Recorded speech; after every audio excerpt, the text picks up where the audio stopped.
امیر السنت سوال کچھ اس طرح ہے کہ قرآن پاک میں ہے والدین سے اف تک نہ کہو، اور ہم نے علماء کرام سے بھی سنا ہے والدین کے ساتھ کچھ دیر بیٹھ کر وقت گزاریں، تو اسی پر عمل کرتے ہوئے جب ان کے پاس بیٹھا جاتا ہے تو والدین کی بھی علم دین سے دوری کی وجہ سے کسی نہ کسی کی شکایات شروع ہو جاتی ہیں، پھر جب ان کی باتوں کو پازیٹیو میں لایا جاتا ہے تو وہ ناراض ہونے لگ جاتے ہیں، تو ایسی صورت میں ہم کیا کریں؟ تو والدین یہ علماء فرماتے ہیں کہ جب گناہ کریں تب بھی ان کے ساتھ لپٹے رہو، فلم دیکھیں تو ان کے ساتھ آنکھیں ملا کر فلمیں دیکھتے رہو، یہ علماء نے کہا ہے۔ ظاہر ہے کہ جب گناہ شروع کریں گے تو وہ خود والدین ہو یا کوئی عالم ہو یا پیر صاحب ہو، کوئی بھی ہو،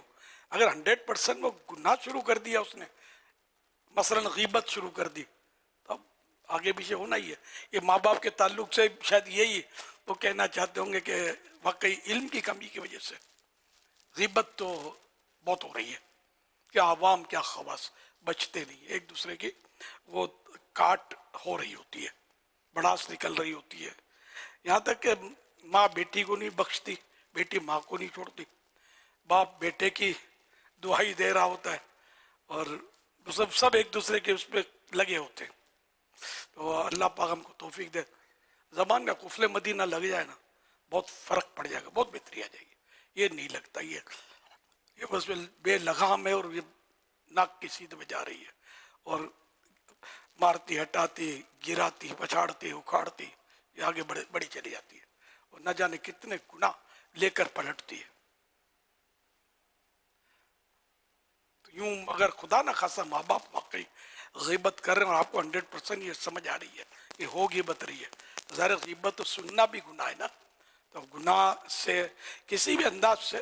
سرک جائے اگر ان کو سمجھا نہیں سکتا تو، واقعی اگر ماں باپ ایجڈ ہو نا،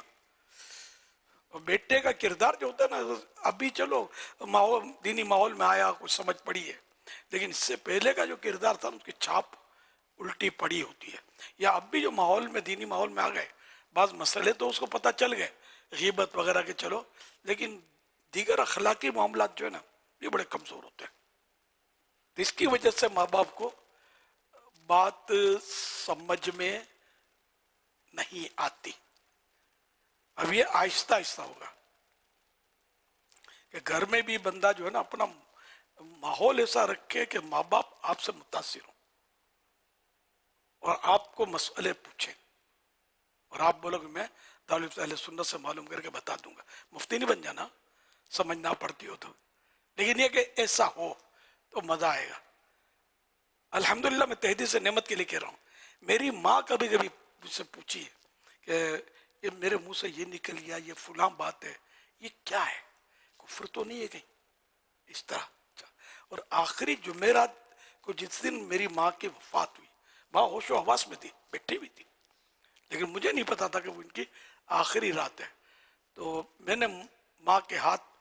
جب چومنے کی کوشش کی نا، تو بولا نہیں میں تیرے ہاتھ چوموں گی، یا پتہ نہیں خود ہی میرا ہاتھ پکڑ لیا اور چومنے لگی، مجھے محبت بہت کرتی تھی،